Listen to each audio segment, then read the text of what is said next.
tentang pengaruh budaya, nilai, dan kearifan lokal dalam konteks pendidikan. Langsung saja tanpa berlama-lama. Sudah kenal kan sama kita? Sudah. Belum. Oke ya udah kita perkenalan. Kenalkan, nama saya Asma Sarnisi. Saya Novani. Saya Lailani. Saya Sinta Dian Pramesti. Langsung saja ke penjelasan pertama yang akan dijelaskan oleh Laila. Oke teman-teman, kita presentasinya pertama karena tampaknya sudah ada kesalahan. Nah, di sini aku mau presentasi tentang apa itu antropologi. Kira-kira teman-teman ada yang tahu nggak sih apa itu antropologi?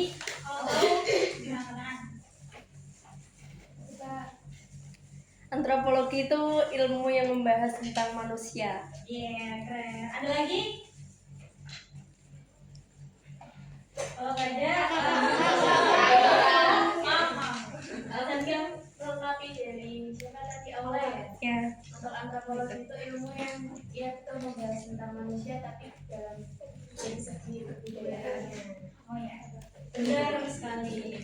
Jadi di sini aku mau menambah ya teman-teman bahwa antropologi secara umum itu berarti dari kata antropos itu manusia dan logos itu ilmu. Jadi antropologi adalah ilmu yang mempelajari manusia secara menyeluruh, baik dari biologis maupun sosial budaya. Antropologi adalah salah satu cabang ilmu pengetahuan sosial yang mempelajari tentang budaya masyarakat suatu etnis tertentu. Nah, antropologi itu dibagi menjadi dua bagian. Yang pertama ada antropologi fisik, itu mempelajari manusia sebagai makhluk biologis. Nah, contohnya itu seperti dari warna kulit kita, pakaian kita, terus rambut kita, terus bentuk mata kita, hidung dan bibir dan lain sebagainya. Pokoknya ada di diri fisik kita ya. Terus yang kedua ada antropologi budaya. Nah, antropologi budaya ini fokus pada budaya manusia ataupun cara hidupnya dalam bermasyarakat. Kurang lebihnya seperti itu. Nah, materi selanjutnya akan dijelaskan oleh Kak Aida. Selanjutnya, saya akan menjelaskan tentang pengaruh budaya, terutama budaya lokal, terhadap pendidikan. Pengaruh budaya, terutama budaya lokal itu sangat banyak ya. Kita bahas yang pertama itu ada pengembangan karakter dan etika. Misalnya itu ada kita kan punya tradisi yang namanya cium tangan sama yang lebih tua. Nah itu tuh akan membangun karakter dan etika. Lalu yang kedua ada memperkuat identitas. Seperti yang kita tahu budaya di Indonesia itu kan banyak ya, dan banyak yang membuat kita tuh jadi cinta tanah air. Misalkan dari lagu-lagunya, film-filmnya, misalkan film-film kemerdekaan itu kan sedikit banyaknya membuat kita tuh jadi cinta tanah air, dan itu tuh memperkuat identitas kita bahwa kita itu warga negara Indonesia. Selanjutnya ada peningkatan kreativitas dan keterampilan. Misalnya budaya membatik, mengukir itu kan meningkatkan kreativitas dan keterampilan kita. Lalu ada menciptakan lingkungan yang inklusif. Indonesia kan terkenal sama beragam budaya, bahasa, suku, bahkan mungkin ras yang berbeda ya. Tetapi kita tuh walaupun berbeda, kita bisa saling menghormati, dan itu tuh tertanam dari budaya kita yang memang sejak dahulu sudah beragam. Jadi kita tuh bisa saling menghargai, saling toleransi. Lalu ada filter pengaruh negatif budaya luar. Dengan budaya kita yang menurutku termasuk ketat ya untuk norma dan nilainya, itu tuh sedikit banyak sebetulnya mempengaruhi kita untuk menjadi batasan. Kayak misalkan gaya berpakaian, terus cara bicara, misalkan sama orang tua harus gimana, sama yang sepantaran gimana, dan lain-lain. Selanjutnya penjelasan selanjutnya akan dijelaskan oleh Ajeng. Di sini saya akan menjelaskan mengenai pengaruh nilai-nilai dan norma sosial terhadap pendidikan. Yang pertama itu ada pembentukan karakter dan kepribadian. Misalnya nilai-nilai seperti kejujuran, tanggung jawab, dan kerjasama ditanamkan melalui pendidikan, baik di lingkungan keluarga, sekolah, maupun masyarakat. Norma-norma seperti kedisiplinan dan sikap hormat terhadap guru juga membantu membentuk perilaku siswa yang positif. Lalu yang kedua ada kurikulum dan materi pelajaran. Pendidikan seringkali mencerminkan nilai-nilai budaya dan moral yang dianut oleh masyarakat setempat. Misalnya, di daerah yang menekankan pentingnya kerjasama dan gotong royong, pendidikan akan memprioritaskan aktivitas-aktivitas yang mendorong kolaborasi antar siswa. Lalu yang ketiga ada interaksi sosial di sekolah. Norma sosial mengatur interaksi sosial di sekolah, baik antar siswa, siswa antar guru, dan guru antar guru. Norma yang menekankan sikap saling menghormati dan toleransi akan menciptakan lingkungan belajar yang lebih kondusif dan harmonis. Jika nilai sosial cenderung diskriminatif, hal ini dapat menghambat proses belajar dan mengurangi kesejahteraan siswa. Lalu yang keempat ada persepsi terhadap pendidikan. Nilai-nilai sosial mempengaruhi bagaimana pendidikan dipersepsikan oleh individu dan masyarakat. Di masyarakat yang menilai tinggi pendidikan, pendidikan dianggap sebagai sarana utama untuk mencapai mobilitas sosial dan kesuksesan. Hal ini mendorong motivasi dan semangat belajar siswa. Lalu yang kelima ada pembentukan kebijakan pendidikan. Kebijakan pendidikan seringkali dipengaruhi oleh nilai dan norma sosial yang berlaku. Pembuat kebijakan mempertimbangkan nilai-nilai kebudayaan, agama, dan moral dalam merancang program pendidikan dan aturan-aturan di sekolah. Hal ini bertujuan agar pendidik tetap relevan dan sesuai dengan konteks sosial masyarakat. Lalu yang terakhir ada kesetaraan dan akses pendidikan. Nilai-nilai sosial yang mendukung kesetaraan dan inklusi berperan dalam memastikan semua individu memiliki akses yang sama terhadap pendidikan. Norma yang menolak diskriminasi berdasarkan jenis kelamin, status ekonomi, atau latar belakang membantu menciptakan sistem pendidikan yang lebih adil dan merata. Selanjutnya, penjelasan terakhir akan dijelaskan oleh kita. Pengaruh kearifan lokal terhadap pendidikan. Yang pertama, meningkatkan motivasi dan keterlibatan siswa. Siswa cenderung lebih tertarik dan merasa materi itu relevan dengan kehidupan siswa. Yang kedua, pengembangan karakter dan identitas budaya. Kearifan lokal membantu siswa memahami nilai-nilai moral, norma, sosial, penghargaan terhadap budaya sendiri, gotong royong, tanggung jawab, kepedulian terhadap lingkungan, identitas budaya, lingkungan, toleransi, dan sebagainya. Hal ini memperkuat identitas budaya dan karakter bangsa. Yang ketiga, koneksi antara sekolah dan masyarakat lokal. Kearifan lokal sering melibatkan kolaborasi dengan masyarakat, orang tua, dan tokoh budaya. Ini mendorong pendidikan menjadi lebih konseptual dan partisipatif, serta menguatkan rasa kebersamaan. Yang keempat, pembentukan karakter. Menanamkan nilai-nilai luhur seperti gotong royong, kejujuran, kerja keras, dan rasa hormat kepada orang tua melalui cerita rakyat, upacara adat, dan aktivitas lainnya membantu siswa memiliki kepedulian terhadap lingkungan dan masyarakat sekitar. Yang kelima, pelestarian budaya dan identitas. Memperkuat kesadaran budaya dan rasa kebanggaan siswa terhadap identitas lokal mereka. Yang keenam, peningkatan kecerdasan sosial. Meningkatkan kecerdasan sosial siswa melalui interaksi dengan nilai dan praktik lokal. Yang ketujuh, solusi masalah. Kearifan lokal dapat menjadi sumber pengetahuan dan strategi untuk menyelesaikan masalah modern seperti perubahan iklim, degradasi lingkungan, dan krisis pangan. Mungkin itu yang dapat kami sampaikan. Sebelumnya, apakah ada yang ingin bertanya?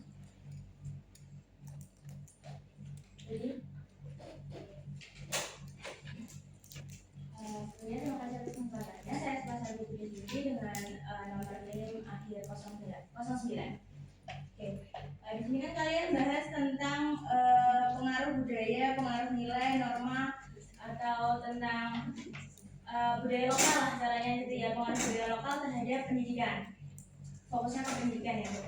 Nah, sekarang kan kita ada di era globalisasi digital. Menurut kalian apa aja sih hal-hal yang bisa mempengaruhi budaya lokal dari adanya kebudayaan asing. Kan kita ada globalisasi nih, ada yang namanya budaya asing tuh masuk ke Indonesia, itu nggak bisa kita ini kan, nggak bisa kita tampik, kita nggak bisa kita tutup juga. Nah, gimana menurut kalian pengaruh buruknya itu apa dan solusi dari kalian itu gimana?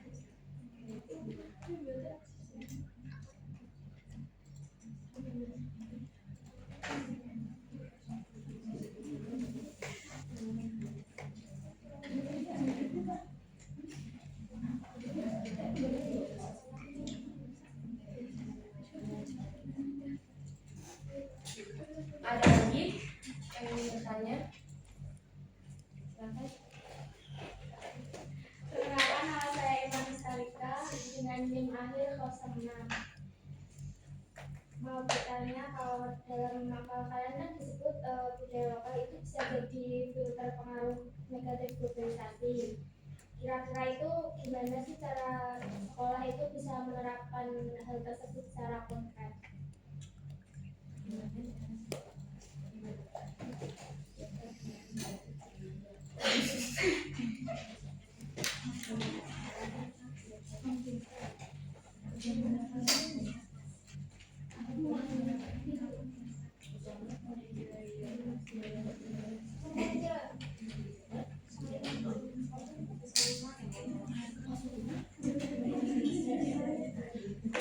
Satu penanya lagi, mungkin?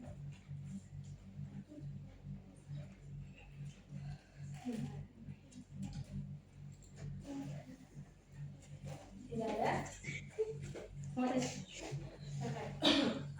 Kalau kan ini lagi bahas sosan kan, nah di dalam sosan tuh kalau budaya kayak NU Muhammadiyah itu termasuk bisa masuk ke budaya lokal juga, terus bisa masuk budaya lokal juga nggak sih? Terus sama kan banyak nih orang yang di era sekarang ya lagi rame-ramenya ya, banyak orang-orang NU sendiri yang malu kalau dia itu NU gitu. Terus banyak juga kayak main tentang bahasanya apa sih kalau agama tuh? Iya, jual agama gitu. Itu tuh faktornya karena apa aja sih selain dari doktrinisasi para guru yang di bidang agama?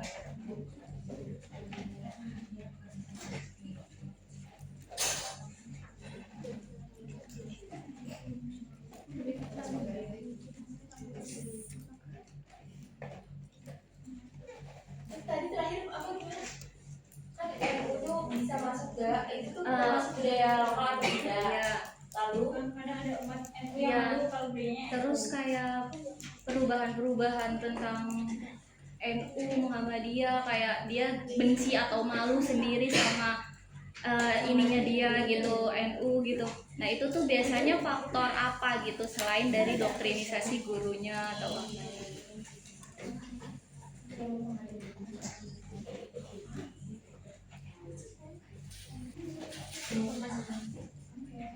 kita ingin diskusi sebentar ya.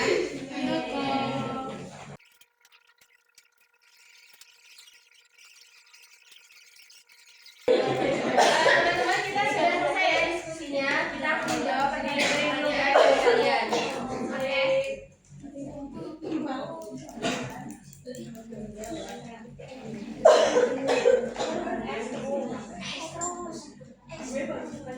Di sini saya akan menjawab pertanyaan dari Kak Budi mengenai pengaruh globalisasi terhadap budaya kita, budaya lokal.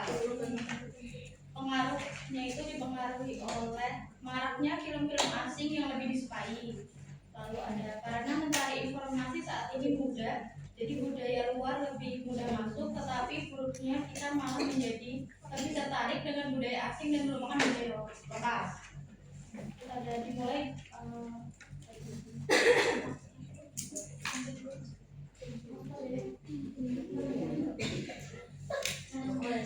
cara menangani itu bisa dimulai dari diri sendiri, seperti sadar akan batasannya, cinta terhadap budaya lokal, lalu ikut mengembangkan budaya lokal. Bisa kita belajar budaya lokal dulu untuk agar budaya lokal kita bisa dilupakan. Sudah, terima kasih. Lanjut. Tadi kan pertanyaannya bagaimana cara sekolah menerapkan filter budaya asing gitu kan? Dan yang pastinya tiga sekolah itu mengadakan sosialisasi kepada siswa-siswinya, mengenalkan budaya lokal. Terus yaitu yang kedua memberikan kesempatan dan dukungan pada siswa-siswinya yang memiliki bakat atau ketertarikan dalam budaya lokal. Seperti itu. Jadi sekolah juga mendukung muridnya. Ya, makasih. Selanjutnya ada pertanyaan dari Kak Isma. Yang pertama, apakah Muhammadiyah, NU dan sebagainya itu masuk ke dalam budaya lokal? Menurut kami masuk dalam lingkup keagamaan. Budaya lokal dalam lingkup keagamaan ya. Kenapa ada orang yang malu sama kepercayaan mereka sendiri? Kalau saya sendiri, saya tuh belum memahami yang namanya perbedaan NU, Muhammadiyah segala macam. Jadi maaf atas keterbatasan saya. Cuman kepercayaan itu kan datang dari diri sendiri. Kalau dia malu sama apa yang dia pegang, itu tandanya dia nggak yakin. Jadi menurutku faktornya pun balik lagi. Berarti faktornya itu ya karena diri sendiri dan sedikit banyaknya lingkungan itu mempengaruhi. Mungkin dia bisa jadi gak pede karena dia NU cuma Muhammadiyah, jadi dia malu dari hal itu bisa jadi kayak gitu.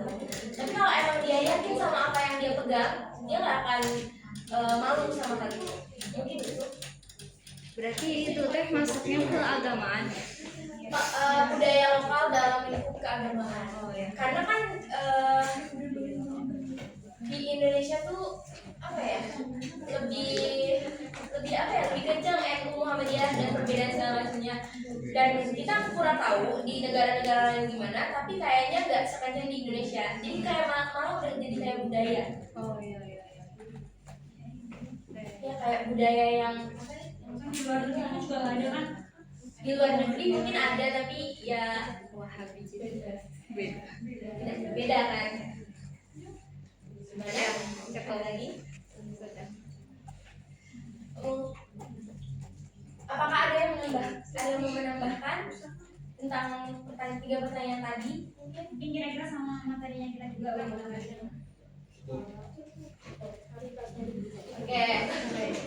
Oke, jika cukup. Ya, jika cukup mungkin kami akhiri. Wassalamualaikum warahmatullahi wabarakatuh.